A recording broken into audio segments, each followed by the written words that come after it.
Hello everyone, মোৰ present নতুন এটা ভিডিঅ'লৈ আপোনালোক পুনৰ এবাৰ স্বাগতম।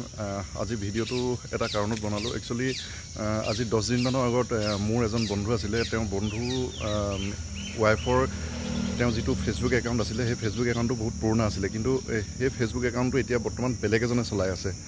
আৰু কালিও সেই একেটা কাহিনীয়ে মোৰ ৰিলেশ্যনৰ মানুহ এগৰাকীও সেই ফেচবুক একাউণ্টটো কোনোবা মুছলিম সম্প্ৰদায়ৰ মানুহ এজনে চলাই আছে বুলি তেওঁ এনেকৈ মানে আপডেট দিছিলে, এই ফেচবুক একাউণ্টটো বন্ধ কৰিব লাগে বা কিবা এটা বুলি।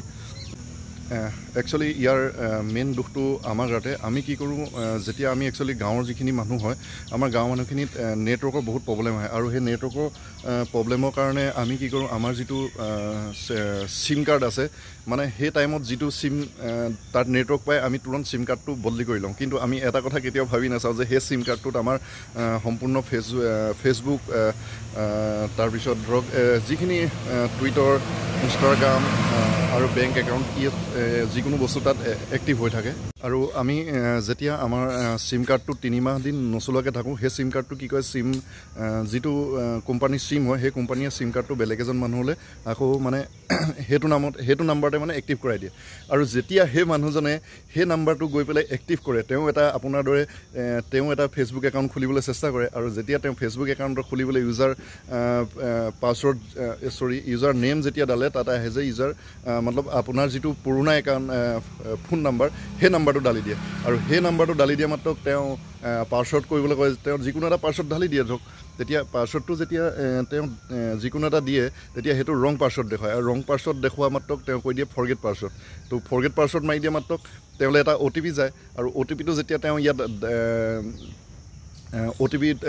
OTPটো ভৰাই দিয়ে, তেতিয়া তেওঁক নিউ পাছৱৰ্ড বনাবলৈ কয়। আৰু যেতিয়া নিউ পাছৱৰ্ড বনাই দিয়ে, তো অলৰেডি আপোনাৰ যিটো পুৰণা একাউণ্ট, সেই একাউণ্টটো এই মোবাইলটোত খোল খাই যায়, আৰু আপুনি সেই কথাটো গমেই নাপায়। আৰু যেতিয়া ফেচবুকটো খোল খাই যায়, আপুনি ইনষ্টাগ্ৰাম খুলিবলৈ একদম ইজি হৈ যায়। ইনষ্টাগ্ৰাম কাৰণ ফেচবুকৰ লগতে লিংক হৈ যায়, সেইটো কাৰণে তেওঁ আপোনাৰ ইনষ্টাগ্ৰামটো তেওঁ হাতলৈ মানে কৰি ল'ব পাৰে।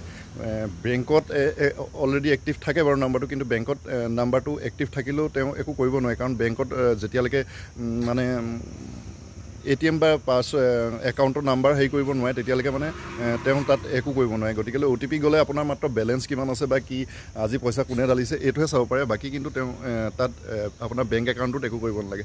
একচুৱেলি এই কাহিনীটো মই আজি 10 দিনৰ ভিতৰতে মানে 2জন মানুহৰ দেখা পালোঁ, 2গৰাকী মহিলাৰ।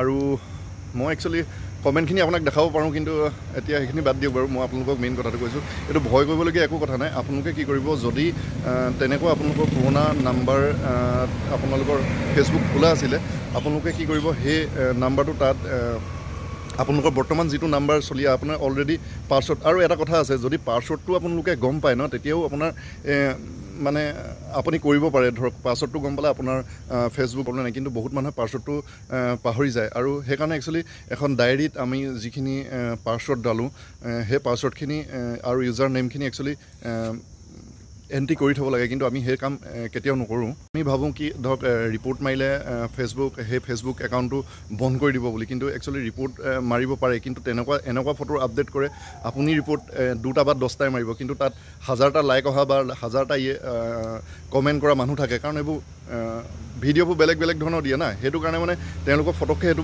একাউণ্টটো বন্ধো কৰি নিদিয়ে। গতিকে এতিয়া সময় থাকোঁতে যদি আপোনালোকে তেনেকুৱা আপোনালোকৰ লগত হৈছে আৰু আপোনালোকে তেনেকুৱা নাম্বাৰ চেঞ্জ কৰিছে, গতিকে যদি পাছৱৰ্ড আৰু মানে গম পায় ফেচবুকৰ, আজিয়ে সেই নাম্বাৰটো আপোনাৰ যিটো চলি থকা নাম্বাৰ আছে, সেই নাম্বাৰটো তাত আপডেট কৰি লওক।